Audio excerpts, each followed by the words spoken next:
So, hello everyone. This is Devesh, and I'm here with another video.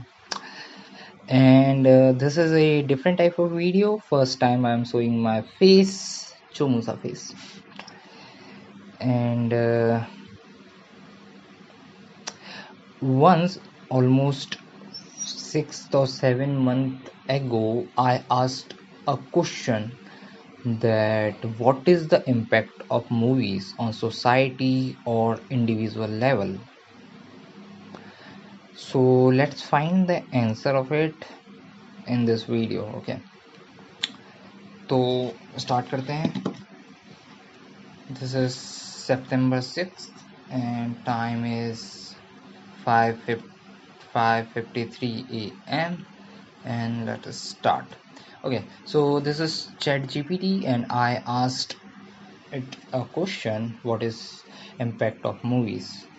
So movies have big impact on society because they combine storytelling, visuals and emotion in a way that strongly influence how people think, feel, behave. Their impact can be seen in several ways. तो ठीक है, definition wise बता दिया इन्होंने. उसका personal level पे social impact क्या होता है, इकोनॉमिक इम्पैक्ट क्या होता है, नेगेटिव इम्पैक्ट क्या है.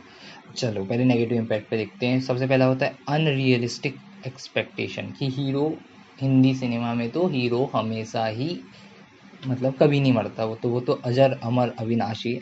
वो कभी नहीं मरता, चाहे उसके अगल बगल पे बहुत बड़े बड़े जिम करने वाले ब्रोस आ जाए 10 12 15, फिर भी उनको पछाड़ देता है, मार देता है, फिर भी बच जाता है. तो अनरियलिस्टिक एक्सपेक्टेशन. इसमें क्या लिखा है? रोमांटिक और action film sometimes create false idea about life, success और relationship, violence and time consumption. तो ये 3 नेगेटिव इम्पैक्ट है. मूवीज़ के कुछ पॉजिटिव इम्पैक्ट भी है, जैसे कि इकोनॉमिक, सोशल एंड पर्सनल और इंडिविजुअल लेवल पे इम्पैक्ट. उसके बाद हमने पूछा था इससे कि what is the history of movies. तो मूवीज़ स्टार्ट हुई आज से लगभग 200 साल पहले, मोटा माटी 1830 से. ओके, फिर साइलेंट फिल्म आई जहाँ पे चार्ली चैपलिन की कॉमेडी को वर्ल्ड फेमस कर दिया था. फिर साउंड एरा आया, गोल्डन एज ऑफ हॉलीवुड 1960 से 1980 के टाइम. फिर डिजिटल एंड ग्लोबल सिनेमा 1990 से लेके अभी तक जो चल रहा है वो डिजिटल एज ऑफ सिनेमा है. अब तो स्ट्रीमिंग आ गई, जैसे कि Netflix, prime, Disney plus, OTT platform जिसे हम कहते हैं. तो ये बेसिक हमारा इंट्रो हो गया इम्पैक्ट ऑफ मूवीज़ को लेके. अब सबसे पहला क्वेश्चन कि who is your favourite actor. Who is your favourite actor? For me it's Aamir Khan ना. इट्स आमिर खान, क्योंकि आमिर खान की मूवी बहुत ज़्यादा logical, sensible, socially impactful movie होती हैं. सारी की सारी अगर आप उठा के देखो फ्रॉम स्टार्टिंग और लास्ट तक, तो बहुत ज़्यादा ही प्यारी प्यारी मूवीज़ बनाते हैं आमिर खान साहब. जैसे कि 3 idiots. I am an engineer और 3 इडियट टोटली एकदम थ्रू द पॉइंट बात करती है और डायरेक्टली हमारी लाइफ को काफ़ी हद तक सिमिलर वे में ही दिखा देती है. 3 इडियट. तारे ज़मीं पर, one of the great movie. Secret superstar, ये एक वुमेन एम्पावरमेंट के लिए या फिर वुमेन्स की, गर्ल्स की बेसिकली प्रॉब्लम को लेके बहुत ही प्यारी मूवी थी सीक्रेट सुपरस्टार. उसी पे दंगल, जो बहुत ज़्यादा मतलब शायद हाईएस्ट ग्रोसिंग मूवीज है शायद अपने इंडिया में. Let's ask which is the highest earned movie in India. तो मेरे हिसाब से बाहुबली, दंगल और ये हाँ Dangal leads with approximately 2070 crore worldwide. और फिर बाहुबली 2 है, तो फिर पुष्पा, RRR, KGF, जवान, पठान, कल्कि एक्सेट्रा मूवीज़ काफ़ी सारी हैं. पर उसके अलावा पीके रिलीजन पे इतना सटीक वार करती है कि मैं आपको बताता हूँ कि पहले जब मैं शायद 7th 8th या 9th क्लास में रहूँगा, मुझे एग्जैक्टली याद नहीं, तब मैं सोचता था इन बारे में, और मैंने तब डिसाइड किया था कि मैं रिलीजन के बारे में कभी बात नहीं करूँगा।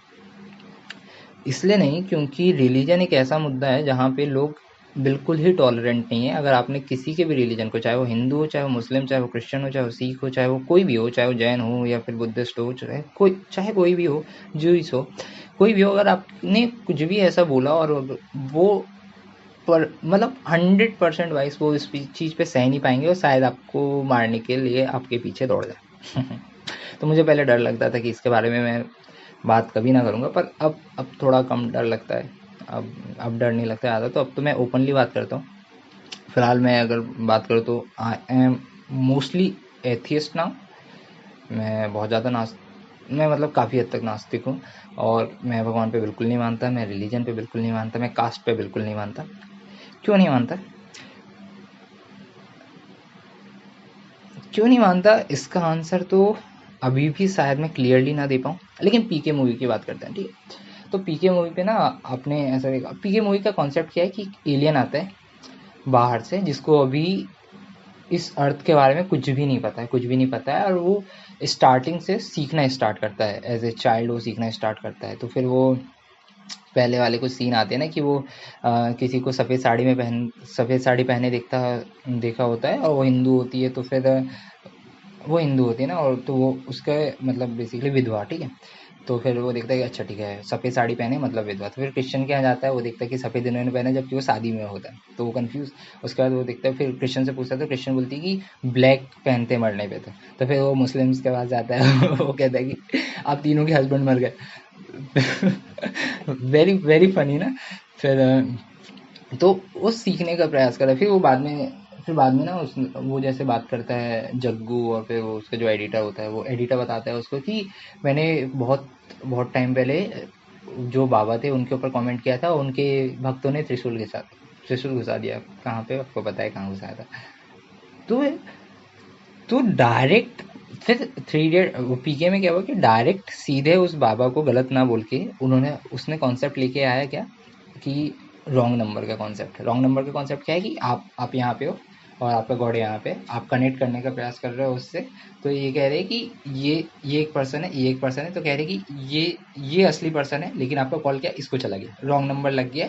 क्योंकि उसके बाद वो लॉजिक देते हैं और कहते हैं कि अ, अगर अगर वो आपका फादर है, गॉड अगर आपका फादर है, तो आपसे इतनी मेहनत क्यों करा रहा है? वो क्यों कह रहा है कि आप मेरी पूजा करो? वो क्यों कह रहा है कि आपकी जो समस्या है वो मुझे यहाँ मत सुनाओ, 4,000 किलोमीटर दूर मेरा एक और घर है, वहाँ पे आके सुनाओ।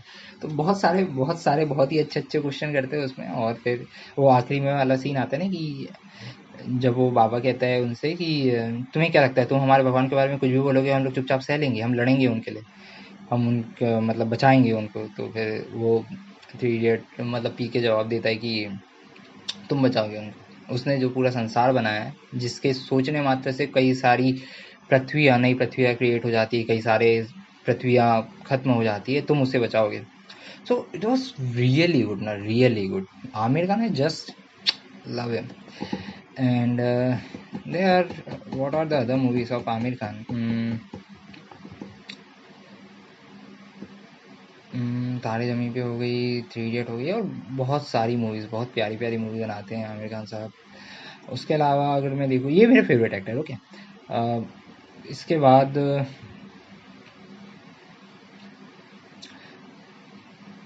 ओके, वापस क्वेश्चन पे आते हैं, what is the impact of movies?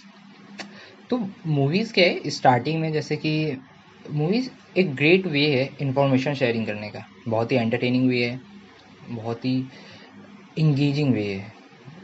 हम लोग बिंज वॉच कर लेते हैं आसानी से, 8 घंटे 10 घंटे की मूवी और सीरीज बहुत फटाफट निपटा लेते हैं। वहीं हम लोग 2 घंटे भी पढ़ने की बात करें, आधे घंटे भी पढ़ने की बात करें, तो हमारा गला सूखता है कि नहीं, पढ़ाई तो नहीं होगी, लेकिन मूवीज़ हम लोग देख लेते हैं। रीज़न वही है कि वो बहुत ज़्यादा एंटरटेनिंग है, बहुत ज़्यादा इंगेजिंग है। तो स्टार्टिंग में क्या होता था कि जब राजाओं को इन्फॉर्मेशन शेयर करनी थी, तो जैसे आपने रामलीला वगैरह देखी होंगी, तो रामलीला वगैरह से वो उस टाइप से ओपनली वो इन्फॉर्मेशन को शेयर करते थे। It was initial ways. उसके बाद धीरे धीरे जैसे कि हमने हिस्ट्री ऑफ मूवी के डेवलपमेंट में देखी कि डिजिटल एरा है, अभी करेंटली डिजिटल एरा चल रहा है, उस हिसाब से OTT वगैरह प्लेटफॉर्म और वो सारी चीज़ें। तो उसमें क्या हुआ कि मूवीज़ बहुत लार्जली लोगों तक पहुंचने लगी। पहले क्या था कि कुछ रिच लोग जिनके पास पैसा है, एंटरटेनमेंट के लिए जो टिकट लेके बैठ सकते हैं वही कर सकते थे, लेकिन अब क्या है, बहुत लार्ज वे पे लोगों तक पहुंचने लगी। तो इसका इम्पैक्ट सोसाइटी पे बहुत ज़्यादा है, ऐसा मुझे पर्सनली फील होता है, जो कि मुझे लगता है कि मैं बहुत हद तक सही भी हूँ।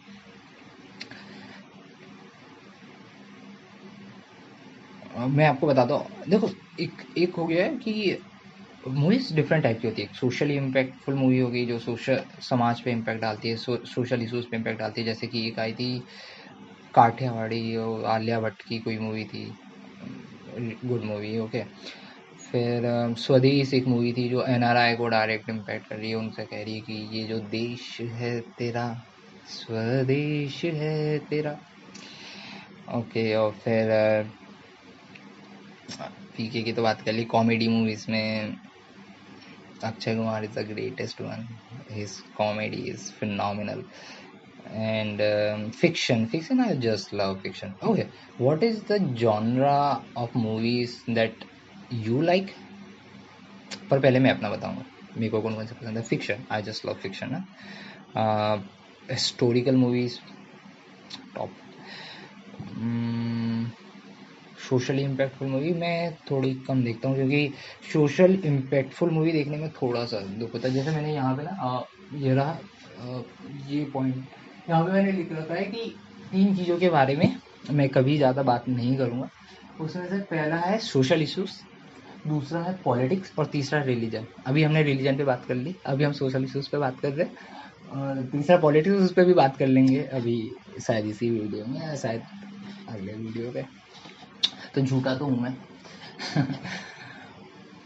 पर खैर, और are the other questions. Okay, तो मैं अब आपको कुछ रिसोर्सेस देता हूँ। तो पहला है ये क्रैश कोर्स। इन्होंने लगभग 27 वीडियो बना रखी है। कोई भी एक हम देख लेते हैं, जैसे कि डॉक्यूमेंट्री मुझे बहुत पसंद है, तो इसके बारे में ज़रा देखते हैं कि इसने क्या बताया। तो कॉपी किया हमने, और उसके बाद हम जाएंगे क्रोम पे, और ये रहा हमारा LLM नोटबुक LLM। तो ये क्या करेगा, ये हमको एक्सप्लेन करके दे देगा। एड सोर्सेस, यहाँ पे जाके यूट्यूब पे डालो, लिंक पेस्ट करो, ये हमने कर दिया। और अब ये create movies and its impact. तो समरी ये रहा कि एक्सप्लोर द डिस्टिंक्ट कैटेगरी। तो ये सब समरी वगैरह। अब तो इस पे तो फिर ज़्यादा इंटरेस्ट आ नहीं रहा, फिर भी पढ़ देते। Hello, my name is Craig in this course film history, it seems plausible, and बहुत सारी चीज़ें हैं इसमें। हाँ, तो ये आप देख सकते हो। बेसिकली मैंने अभी तक देखा नहीं है, क्योंकि अभी मेरा फिल्म मेकिंग पे इंटरेस्ट आया नहीं है, ज़्यादा फिल्म मेकिंग में इंटरेस्ट नहीं है। हाँ, हालांकि डॉक्यूमेंट्रीज़ वो मुझे बहुत पसंद है, जो कि मैं आगे चल के ज़रूर बनाऊँगा, जब शायद मैं अपने मास्टर्स करूँगा तब शायद मेरे पास वक्त होगा कि डॉक्यूमेंट्रीज में बनाऊँ, और मैं ज़रूर बनाऊँगा। मेरे पास ऑलरेडी बहुत सारे आइडियाज़ हैं। मैं स्टार्टिंग करूँगा बायोपिक से,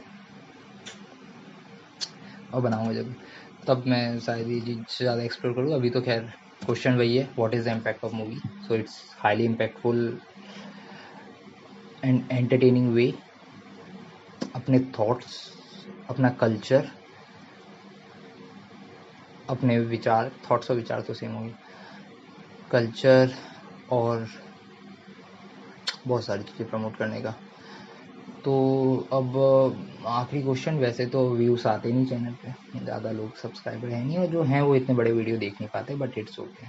पर फिर भी क्वेश्चन, पहला क्वेश्चन कि who is your favourite actor, second question who is your favourite actress, and third question what do you think, am I right, related to impact of movies, कि से बकवास है मूवीज़ वगैरह, कुछ ऐसे इम्पैक्टफुल नहीं होती। Okay, so let's pause the video now, and 14 minutes of recording.